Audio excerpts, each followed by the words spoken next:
안녕하세요. 딩농수조가입니다. 전에 그 물달팽이 제거 방법에 대해서 제가 유튜브를 한번 해드렸는데요. 오늘은 고객님 중에 한 분이 사고 아닌 사고를 치셔서 다시 한번 유튜브를 하게 되었습니다. 일단 그 사고 친 내용은 좀 이따 말씀드리기로 하고요. 우선 달팽이 종류는 한 5가지, 6가지 뭐 여러 가지가 있답니다. 제일 먼저 납작달팽이, 두 번째로 물달팽이, 세 번째로 애플 스네일, 외국에서 들어온 거죠. 네 번째로 웬돌 물달팽이, 다섯 번째로 민물 삿갓달팽이. 그 외에도 외국에서 다른 달팽이 종류를 많이 들어와서 지금 사육을 하고 있는데요. 달팽이는 기본적으로 녹두 제거를 위해서 통상 사용합니다. 녹두가 많이 끼니까 보기 안 좋으니까 녹두를 제거해서 달팽이 쓰는데 다른 달팽이는 그래도 좀 봐줄만한데 특히 물달팽이 종류 계통 이것은 상당히 지저분합니다. 제가 봐도 엄청 지저분. 물론 어떤 분들은 이것도 뭐 생태계처럼 키우면 되지 않느냐 해서 뭐 괜찮다고 하시는 분도 계신데 사실 지저분합니다. 왜냐면 그 물달팽이는 너무 많이 번식을 하기 때문에 이런 어항에 수천 마리가 어항벽에 붙어 있다고 생각하십시오. 그러면 막 하얀 점이 막 붙어 있어. 너무 보기 안 좋습니다. 그렇기 때문에 제거를 해야 되는데요.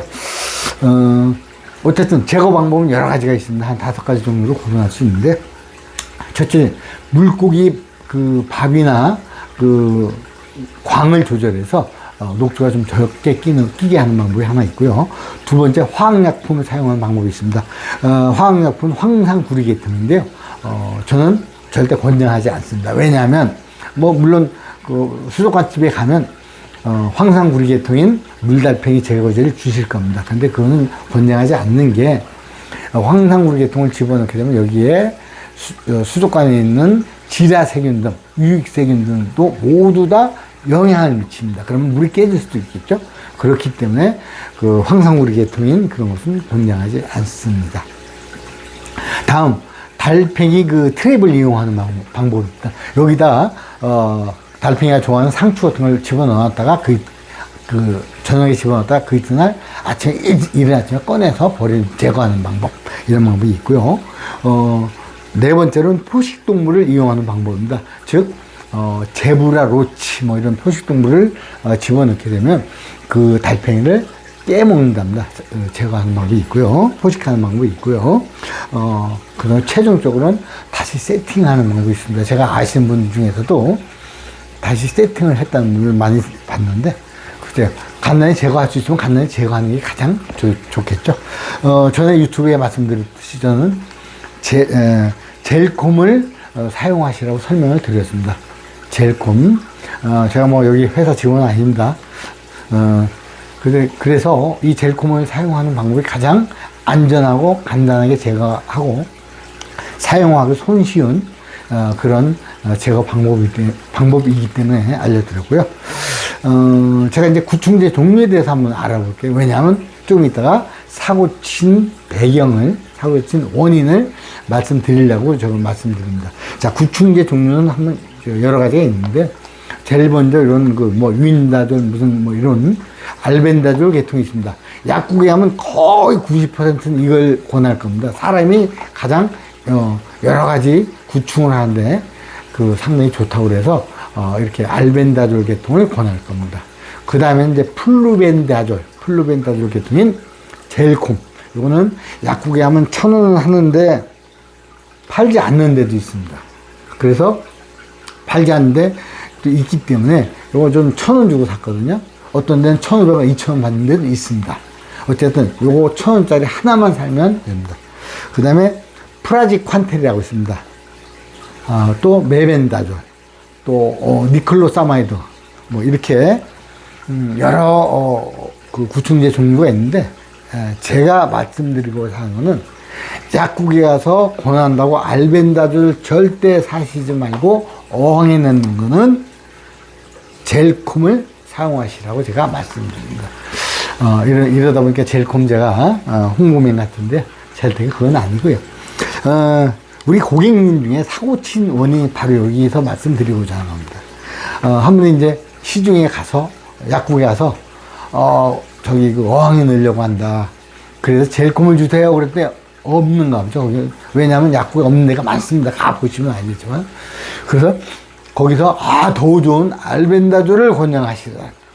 이 알벤다졸을 권장해서 그걸 사다가 집어넣는데, 그 이튿날 보니까 열대어 어항에 그분은 2개를 가지고 있는데 다 죽었답니다. 그래서 아이고 이상하다 그래서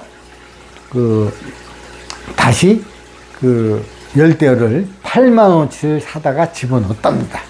8만원어치를 집어넣는데 환수를 하고, 그러니까 알벤다졸을 넣고 다 죽어서 다 건져내고 환수하고 물을 다시 넣고 물고기를 8만원어치를 집어넣는데 그것마저도 다 사망했답니다. 그러니까 참 손해가 엄청나죠. 그죠? 좀 안타깝기도 하죠. 자기가 기르던 열대가 모두 다 사멸했으니까 안타깝죠. 그래서 전화가 왔습니다. 그래서 제가 어떻게 했는가 하면 물을 한 3-4번 가르시라.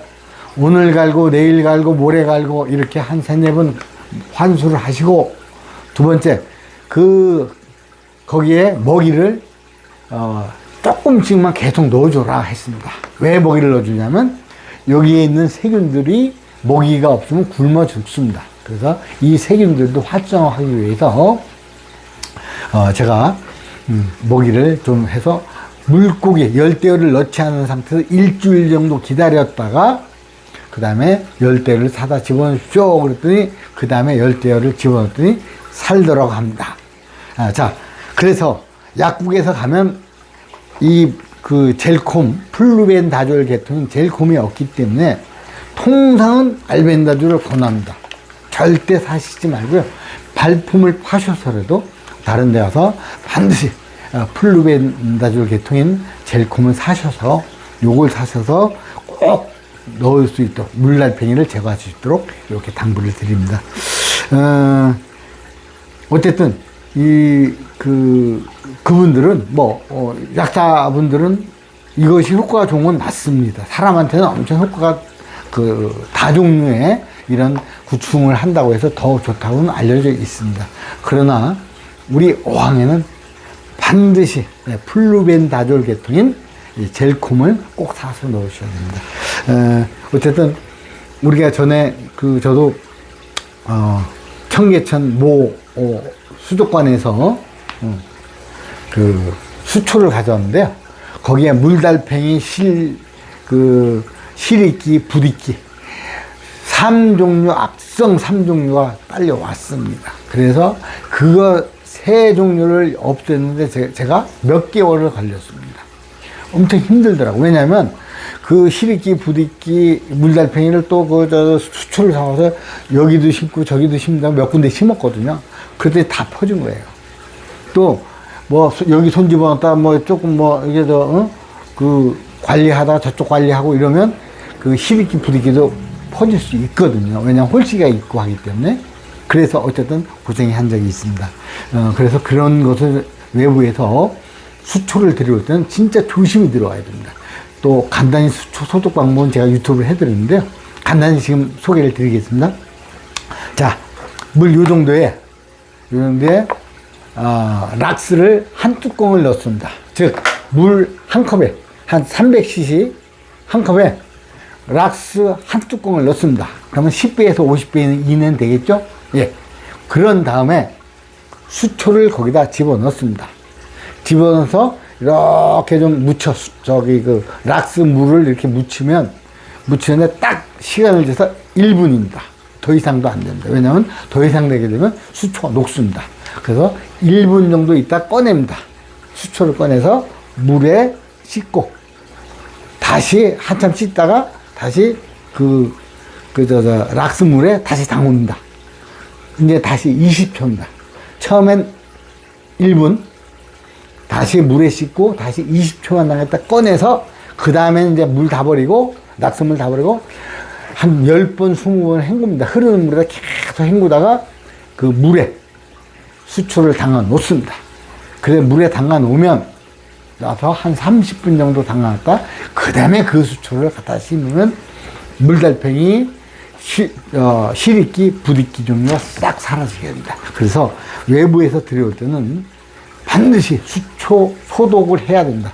우리가 흔히 수초 검역이라고 하는데 수초 소독을 반드시 해서 그 집에 키우신 황해, 그 악성 물달팽이, 악성 실익기, 악성 부익기가 옮겨오지 않도록 그 진짜 조심을 해야 됩니다. 자, 이렇게 소개를 드리고요. 오늘 결론은 약국에서 그 우리 물달팽이를 제거한다고 알벤다졸을 권하면 아닙니다. 반드시 제일 코먼 사실하고 그 말씀을 드리면서 마치도록 하겠습니다. 다음엔 더 좋은 영상으로 찾아뵙도록 하겠습니다.